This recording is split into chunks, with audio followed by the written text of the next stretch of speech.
partner clarification sa maong simbahan. Kung aduna mo'y partner clarification, sige, brought out. Sige. Nakutan na. Brought out sa inyo ang mga doubts. So, pwede mo tana sa Matthew 18, no? Katoliko ka? So, ang pangutana, diya, sa Matthew 16, 18, ang pangutana diya, kang kinsa man ang iglesia, kay Kristo, kay Pedro. Kay gihugasan man niya sa iyang kaugalingong dugo, kang Kristo, yun na. Pero gitukod, ibabaw kang San Pedro. So, mga iglesia ni Kristo. Dilipod na, ingon nga, no, kanang giingon manggod nga iglesia ni Kristo, buti pasabot iglesia na gikan o gipanag-iyahan ni Kristo. Di na pwede gamiton ni Mos name. Di ba? Kanang mga iglesia, gipasabot niya, ang Kristo, ang Pedro. Gipanag-iyahan ni Kristo. Gipanguluhan ni San Pedro. Mga iglesia na ni Kristo. Okay, iyo nga ni Kristo. Karon, ang pagkamabasa ba sa Biblia, makapatinuod sa simbahan o tinuod nga diya sa Biblia mabasa. It is a fallacy of silence. Ngano man dili man ang tanan nga mabasa sa Biblia. Nami mga kamatuoran dili mabasa. Nami mga kamatuoran even gani ang word nga Biblia that composed of Old and New Testament di man na mabasa pero tinuod. So kung moingon ta nga higtan tanin mo sa mabasa, buti pasabot ana nag-imbento kag butang imong gisuksok sa Biblia nga wa man sa Biblia. O amo tanan nako, mabasa ba ang Katoliko sa Biblia? In terms of origin and etymology, yes, mabasa. Pero in terms, paminusa. Pero in terms of explicit and literal, adili. So di siya tinuod, kaya nabasa ba? Tinuod lagi, mo na akong gingon lagi. Ang kamatuoran, di lang kika magbase sa nabasa lang. Ang kamatuoran, bisan pag di na mabasa sa Biblia, magpabili ng kamatuoran. Okay, next question. Ano sa natukod ang Iglesia Katolika Apostolika Romana? Natukod ang Santa Iglesia Katolika Apostolika Romana based sa counting ng Jesus Exiguos mga around 33 AD. 33 AD. So, muatras na kamay. Sa diya, sa 28, 29 AD, wala pa Iglesia ni Cristo. Wala pa man nagtukod si Ginoong Jesucristo sa iyang iglesia. Kaya natukod yung iglesia, niya itong tuig 33 man. Pero in terms of the processes na, in terms of process, kaya naman ay 5 process sa pagtukod sa simbahan Katolika. Number 1, the prefiguration. Number 2, the prophecy. Number 3, the calling of the apostles. Number 4, the foundation. Number 5, the completion. And lastly, number 6, the katong inauguration. So, asa may tinuod na?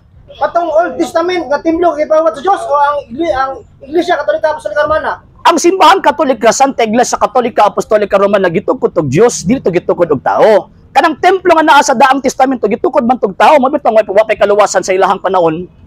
So ang tinuod nga nagbitbit sa kaluwasan o makatagamtam sa kaluwasan mo na simbahan Katoliko. So dili to valid tong gipabuhat sa amahan katong templo diya ni Solomon. Valid to sa ilang panahon sa wa pa niabot ang Ginoong Jesucristo apan sa diyang niabot ang Ginoong Jesucristo so malapit ni San Pablo kung ilisan ang pagkapari ilisan usab ang balaod. So buti pasabot nimo walay labot ang mga Israelita o mga Hudyo. Sa pag-abot ni Ginoong Jesucristo, naa sila'y labot prophetically and by future gitawag og kanang objective sa Ginoo nga maluwas sila mabito na ng Libros of the Fathers 1 Peter chapter 3 verse 18 to 19. Labot sila pero katong mga Hudyo nga iyang naabtan na nga parang wa mo dawat niya mga impas gyud to. Kay dili man sila ang savior. Last question. Mabasa ba ang Iglesia Katolika Apostolika Romana? In essence, yes, pero in explicit presentation, no. So asa may makapatinuod ani? Ang mabasa o dili mabasa? Ang makapatinuod katong mabasa nga kamatuoran o dili mabasa nga kamatuoran. Diya sa Mateo 18 katong mga Iglesia ni Cristo. Mabasa ba sa Biblia ang Iglesia ni Cristo? Wala may gingon din ang mga iglesia ni Cristo Saint Matthew chapter 16 verse 18. Una-huna ra na nimo. Oh. So okay lang ko. Mana dili ang makalusot Brad.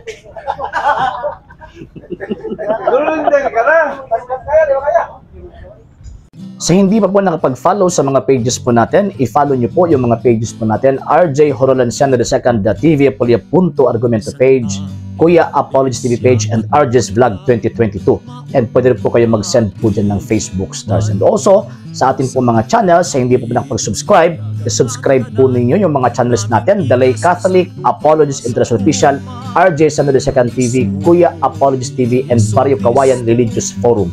And pwede rin po kayo mag-send po dyan ng super sticker, super chats, and super thanks. And maraming salamat po sa mga kapatid at mga Katoliko na always pong tumutulong sa programa po natin.